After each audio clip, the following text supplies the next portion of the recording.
بسم اللہ الرحمن الرحیم۔ السلام علیکم، امید ہے آپ سب لوگ خیریت سے ہوں گے۔ تو ہم ڈسکس کر رہے تھے بنو امیہ کے دور خلافت کے بارے میں، اور ہم گزشتہ ویڈیو تک ہم نے بات کی تھی ولید بن عبد الملک کے دور حکومت کے بارے میں، اور اس کے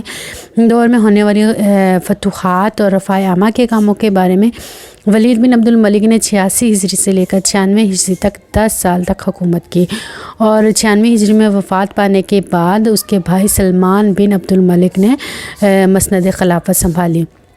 آج کی اس ویڈیو میں ہم بات کرنے والے ہیں سلمان بن عبد الملک کے دور خلافت کے بارے میں اور اس کے دور حکومت میں ہونے والی خاص واقعات کے بارے میں۔ لیکن آج کی ویڈیو سٹارٹ کرنے سے پہلے میری آپ سے ریکویسٹ ہے کہ اس چینل کو سبسکرائب کیجیے، اور اگر آپ مزید ویڈیوز دیکھنا چاہتے ہیں اسلامی تاریخ کے بارے میں، نبی کریم صلی اللہ علیہ وسلم کی مکی و مدنی زندگی کے بارے میں، یا خلفائے راشدین کے دور کے بارے میں، تو آپ جا سکتے ہیں اس چینل کی پلے لسٹ پر اور چیک کر سکتے ہیں دیگر ویڈیوز۔ تو چلیے شروع کرتے ہیں آج کی ویڈیو۔ تو سلمان بن عبد الملک کی ولی عہدی کو نامزد کیا تھا اس کے والد عبد الملک نے، اور ولید بن عبد الملک کے بعد سلمان بن عبد الملک کو ولی عہد بننا تھا، خلیفہ بننا تھا۔ سلمان بن عبد الملک ولید بن عبد الملک کا حقیقی بھائی تھا، اور 96 ہجری میں یہ مسند خلافت پر متمکن ہوا۔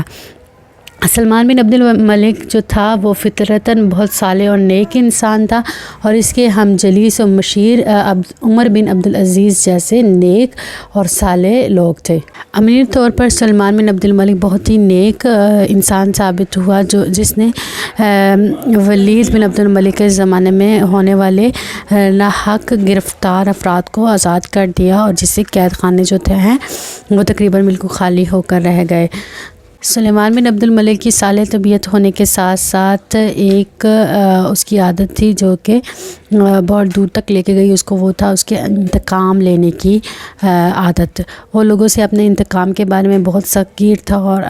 اپنے انتقام لیے بغیر کسی کو نہیں چھوڑتا تھا۔ ہوا کچھ یوں تھا کہ عبد الملک بن مروان نے اپنے دونوں بیٹوں ولید بن عبد الملک اور سلمان بن عبد الملک کو ترتیب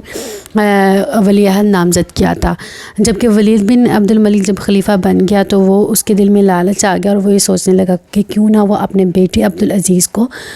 ولی عہد نامزد کر دے، اور سلمان بن عبد الملک کو ولی عہدی سے ہٹا دے۔ اور اس کا مشورہ اس نے کچھ اپنے قریبی دوستوں سے کیا، اور کچھ افراد نے اس کی مخالفت کی، جبکہ کچھ نے اس کی حامی بھر لی۔ جب سلمان بن عبد الملک کو اس کی خبر ہوئی تو وہ بہت ناراض ہوا، اور ابھی اسی کشمکش میں ولید بن عبد الملک دن گزار رہا تھا کہ اس کی موت واقع ہو گئی۔ اس کی وفات پا جانے کے بعد جب سلمان بن عبد الملک خلیفہ بنا تو اس نے ان افراد سے چن کر بدلے لیے جنہوں نے اس پروگرام میں ولید بن عبد الملک کے پروگرام میں حامی بھری تھی، اور سلمان بن عبد الملک کی ولی عہدی کو ختم کرنے کا مشورہ دیا تھا۔ ان میں سے سب سے آگے وہ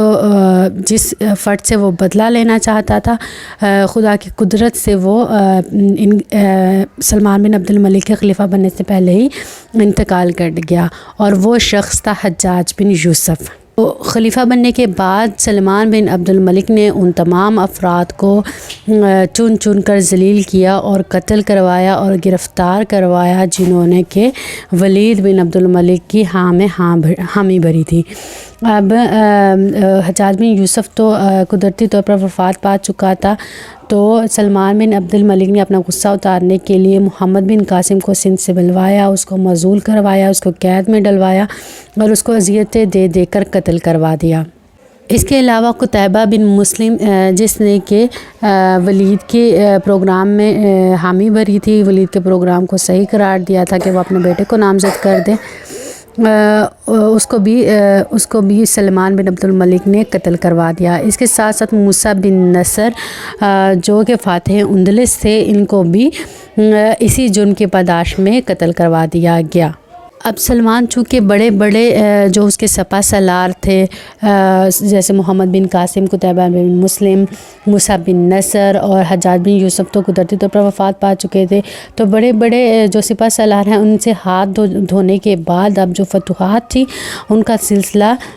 پہلے جیسا نہیں رہا تھا جیسا کہ ولید بن عبد الملک کے زمانہ خلافت میں تھا۔ لہٰذا سلمان بن عبد الملک کا جو زمانہ خلافت ہے اس کو فتوحات کے اعتبار سے اتنا شاندار نہیں جانا جاتا جتنا کہ ولید بن عبد الملک کا دور سمجھا جاتا ہے۔ اور سلمان بن عبد الملک زیادہ سے زیادہ 2.5 سال تک 2 سال 8 ماہ تک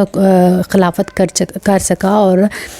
بیماری کی وجہ سے 99 ہجری میں وفات پا گیا۔ اپنی وفات سے پہلے سلمان بن عبد الملک نے اپنے چچا زاد بھائی عمر بن عبد العزیز اور اپنے بھتیجے یزید بن عبد الملک کو یک کے بعد دیگر جانشین مقرر کیا تھا۔ تو 99 ہجری میں جب سلمان بن عبد الملک کی وفات ہوئی تو اس وقت اس کی عمر تقریباً 45 سال تھی اور مدت خلافت 2 سال 8 مہینے تھی۔ تو بنی امیہ کے دور خلافت پر بات کرتے ہوئے ہم اگلی ویڈیو میں ڈسکس کریں گے عمر بن عبد العزیز کے زمانہ خلافت کے بارے میں، جو کہ سنہری ترین دور سمجھا جاتا ہے بنی امیہ کا۔ اگلی ویڈیو تک کے لیے اللہ حافظ۔